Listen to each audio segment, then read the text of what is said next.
ਵਾਹਿਗੁਰੂ ਜੀ ਕਾ ਖਾਲਸਾ, ਵਾਹਿਗੁਰੂ ਜੀ ਕੀ ਫਤਿਹ। ਖੋਜ ਗੁਰਬਾਣੀ ਵਿੱਚ ਆਪ ਸਭ ਦਾ ਸਵਾਗਤ ਹੈ ਜੀ।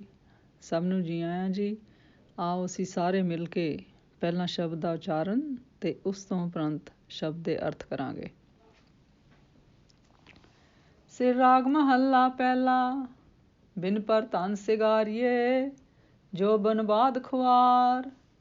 ਨਾ ਮਾਣੇ ਸੁਖ ਸੇਜੜੀ, ਬਿਨ ਪਰ ਬਾਦ ਸਿਗਾਰ। ਦੁੱਖ ਕਣੋ ਤੋ ਹਾਗਣੀ, ਨਾ ਕਰ ਸੇਜ ਪਤਾਰ। ਮਨ ਰੇ ਰਾਂਝ ਪੋ ਸੁਖ ਹੋਏ, ਬਿਨ ਗੁਰ ਪ੍ਰੇਮ ਨ ਪਾਈਏ। ਸ਼ਬਦ ਮਿਲੇ ਰੰਗ ਹੋਏ ਰਹਾਓ, ਗੁਰ ਸੇਵਾ ਸੁਖ ਪਾਈਏ। ਹਰ ਵਰ ਸਹਿਜ ਸਿਗਾਰ, ਸਚ ਮਾਣੇ ਪਿਰ ਸੇਜੜੀ। ਗੂੜਾ ਹੇਤ ਪਿਆਰ, ਗੁਰਮੁਖ ਜਾਣ ਸਿਵਾਣੀਏ। ਗੁਰ ਮੇਲੀ ਗੁਣ ਚਾਰ, ਸੱਚ ਮਿਲੋ ਵਰ ਕਾਮਣੀ। ਪਿਰ ਮੋਹੀ ਰੰਗ ਲਾਏ, ਮਨ ਤਨ ਸਾਚ ਵਗਸਿਆ।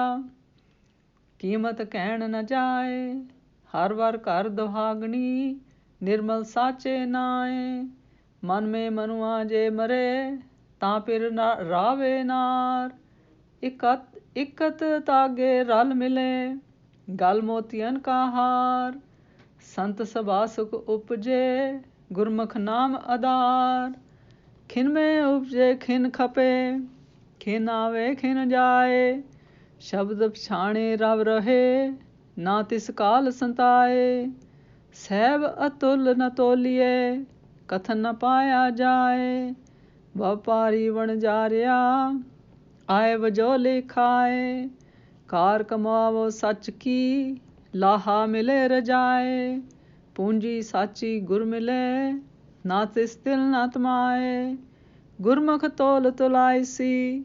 ਸੱਚ ਤਰਾਜੀ ਤੋਲ, ਆਸਾ ਮਨਸਾ ਮੋਹਣੀ। ਗੁਰ ਠਾਕੀ ਸੱਚ ਬੋਲ, ਆਪ ਤੁਲਾਏ ਤੋਲਸੀ।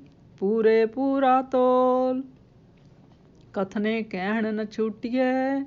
ਨਾ ਪਾੜ ਪੁਸਤਕ ਭਾਰ, ਕਾਇਆ ਸੋਚ ਨ ਪਾਈਏ। ਬਿਨ ਹਰ ਭਗਤ ਪਿਆਰ, ਨਾਨਕ ਨਾਮ ਨ ਵਿਸਰੇ। ਮੇਲੇ ਗੁਰ ਕਰਤਾਰ, ਕਾਇਆ ਸੋਚ ਨ ਪਾਈਏ। ਬਿਨ ਹਰ ਭਗਤ ਪਿਆਰ, ਨਾਨਕ ਨਾਮ ਨ ਵਿਸਰੇ। ਮੇਲੇ ਗੁਰ ਕਰਤਾਰ। ਗੁਰੂ ਜੀ ਕਹਿੰਦੇ ਹਨ ਕਿ ਜਿਸ ਤਰ੍ਹਾਂ ਪਤੀ ਤੋਂ ਬਿਨਾਂ ਇਸਤਰੀ ਦਾ ਕੀਤਾ ਹੋਇਆ ਸ਼ਿੰਗਾਰ ਅਤੇ ਜਵਾਨੀ ਵਿਅਰਥ ਹੈ ਅਤੇ ਉਸਨੂੰ ਜੀਵਨ ਭਰ ਖੁਆਰੀ ਹੁੰਦੀ ਹੈ, ਉਹ ਇਸਤਰੀ ਪਤੀ ਦੀ ਸੇਜ ਦਾ ਆਨੰਦ ਨਹੀਂ ਮਾਣ ਸਕਦੀ ਅਤੇ ਪਤੀ ਤੋਂ ਬਿਨਾਂ ਉਸਦਾ ਸ਼ਿੰਗਾਰ ਵਿਅਰਥ ਹੈ।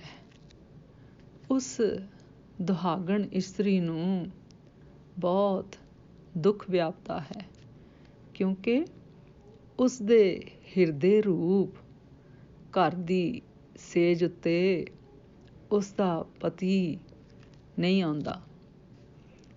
ਫਿਰ ਗੁਰੂ ਜੀ ਕਹਿੰਦੇ ਹਨ ਕਿ ਹੇ ਮੇਰੇ ਮਨ, ਰਾਮ ਨਾਮ ਦਾ ਸਿਮਰਨ ਕਰੋ। ਇਸ ਨਾਲ ਸੁੱਖ ਦੀ ਪ੍ਰਾਪਤੀ ਹੁੰਦੀ ਹੈ। ਗੁਰੂ ਸ਼ਬਦ ਨਾਮ ਸਿਮਰਨ ਵਿੱਚ ਜੁੜਨ ਨਾਲ ਇਸਤਰੀ ਰੂਪ ਆਤਮਾ ਦਾ ਸ਼ਿੰਗਾਰ ਪਤੀ ਰੂਪ ਪਰਮਾਤਮਾ ਨੂੰ ਪਾਉਂਦਾ ਹੈ ਅਤੇ ਇਸ ਨਾਲ ਸੁੱਖ ਦੀ ਪ੍ਰਾਪਤੀ ਹੁੰਦੀ ਹੈ। ਗੁਰੂ ਤੋਂ ਬਿਨਾਂ ਪਰਮਾਤਮਾ ਰੂਪ ਪਤੀ ਦਾ ਪ੍ਰੇਮ ਪ੍ਰਾਪਤ ਨਹੀਂ ਹੁੰਦਾ। ਗੁਰ ਸ਼ਬਦ ਵਿੱਚ ਜੁੜਨ ਨਾਲ ਪਰਮਾਤਮਾ ਰੂਪ ਪਤੀ ਦੇ ਸੰਜੋਗ ਦਾ ਆਨੰਦ ਮਿਲਦਾ ਹੈ। ਗੁਰੂ ਦੀ ਸੇਵਾ ਨਾਲ ਹੀ ਅਧਿਆਤਮਕ ਸੁੱਖ ਦੀ ਪ੍ਰਾਪਤੀ ਹੁੰਦੀ ਹੈ ਅਤੇ ਹਰ ਰੂਪ ਪਤੀ ਸਹਿਜ ਭਾਵ ਦੇ ਸ਼ਿੰਗਾਰ ਕੀਤਿਆਂ ਮਿਲਦਾ ਹੈ। ਉਹ ਜੀਵ ਰੂਪ ਆਤਮਾ ਇਸਤਰੀ ਸਤ ਸਰੂਪ ਪ੍ਰੀਤਮ ਦੀ ਸੇਜ ਦਾ ਆਨੰਦ ਮਾਣ ਸਕਦੀ ਹੈ, ਜਿਸ ਦਾ ਪ੍ਰਭੂ ਨਾਲ ਗੂੜਾ ਪ੍ਰੇਮ ਹੁੰਦਾ ਹੈ।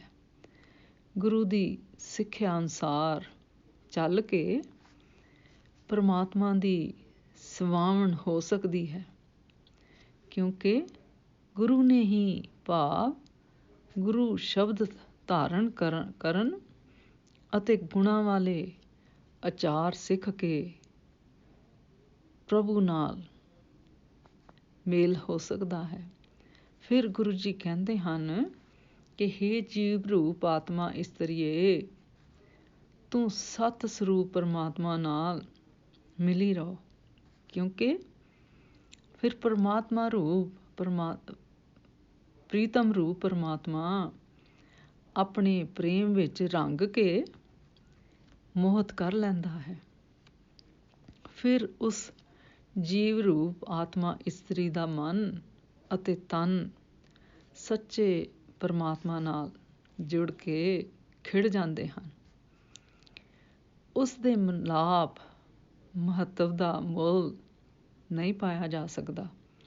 ਉਹ ਸੁਹਾਗਣ ਰੂਪ ਆਤਮਾ ਹਰ ਰੂਪ ਪਤੀ ਨੂੰ ਹਿਰਦੇ ਰੂਪ ਆਪਣੇ ਘਰ ਵਿੱਚ ਹੀ ਪਾ ਲੈਂਦੀ ਹੈ ਅਤੇ ਉਸ ਪਰਮਾਤਮਾ ਦੇ ਸੱਚੇ ਨਾਮ ਨਾਲ ਜੁੜ ਕੇ ਪਵਿੱਤਰ ਹੋ ਜਾਂਦੀ ਹੈ। ਫਿਰ ਗੁਰੂ ਜੀ ਕਹਿੰਦੇ ਹਨ ਕਿ ਜੇ ਪ੍ਰਕਾਸ਼ਮਈ ਮਨ ਨਾਲ ਅੰਧਕਾਰਮਈ ਮਨ ਨੂੰ ਮਾਰ ਲਿਆ ਜਾਏ ਤਾਂ ਉਹ ਇਸਤਰੀ ਰੂਪ ਆਤਮਾ ਪ੍ਰੀਤਮ ਰੂਪ ਪਰਮਾਤਮਾ ਦਾ ਸੰਯੋਗ ਮਾਣ ਸਕਦੀ ਹੈ।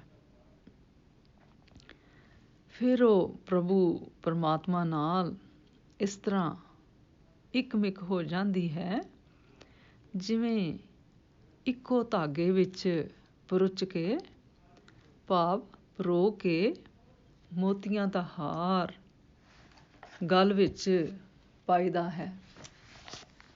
ਸੰਤ ਸਭਾ ਵਿੱਚ ਬੈਠਿਆਂ ਹੀ ਸੁੱਖ ਦੀ ਪ੍ਰਾਪਤੀ ਹੁੰਦੀ ਹੈ।